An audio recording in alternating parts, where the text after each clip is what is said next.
ഞങ്ങൾ മലപ്പുറം. എവിടെയാ? ഞാനിപ്പോൾ പെരിന്തൽമണ്ണ. ആയിക്കോട്ടെ. ആ ശരി.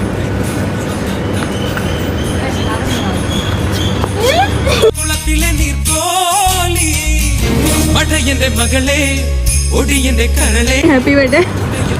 Thank you. രണ്ടാമത്തെ പ്രാവശ്യമാണ്. ഇനി മനസ്സിലായ? ഇല്ല. നിങ്ങൾ ആങ്ങളൊക്കെ ഒരു കല്യാണമല്ലേ പറഞ്ഞു.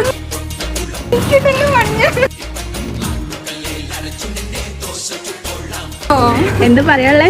എന്ത് പറയാന്, ഇത്രക്കും വേണ്ടില്ലായിരുന്നു. കഴിഞ്ഞപ്പോ വന്നിട്ടുള്ളൂ. ആരതാ മനസ്സിലായ ഗിഫ്റ്റ്?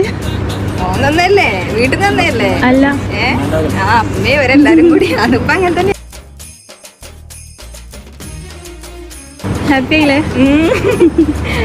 ഷോക്ക്. ഹാപ്പി ആയതിനേക്കാളും കൂടുതൽ ഞാൻ അത്രയും സംസാരിച്ച് കാണില്ല. ലൈഫിൽ അങ്ങനെ ആദ്യമായിട്ടാണ് കിട്ടുന്നത്. സത്യമായിട്ട് സർപ്രൈസ് ആയിട്ട്. ഒടുക്കത്തെ ഗിഫ്റ്റ് അത് രണ്ടാളെടുത്തുനിന്ന് ഒടുക്കത്തെ സർപ്രൈസ് ആയി.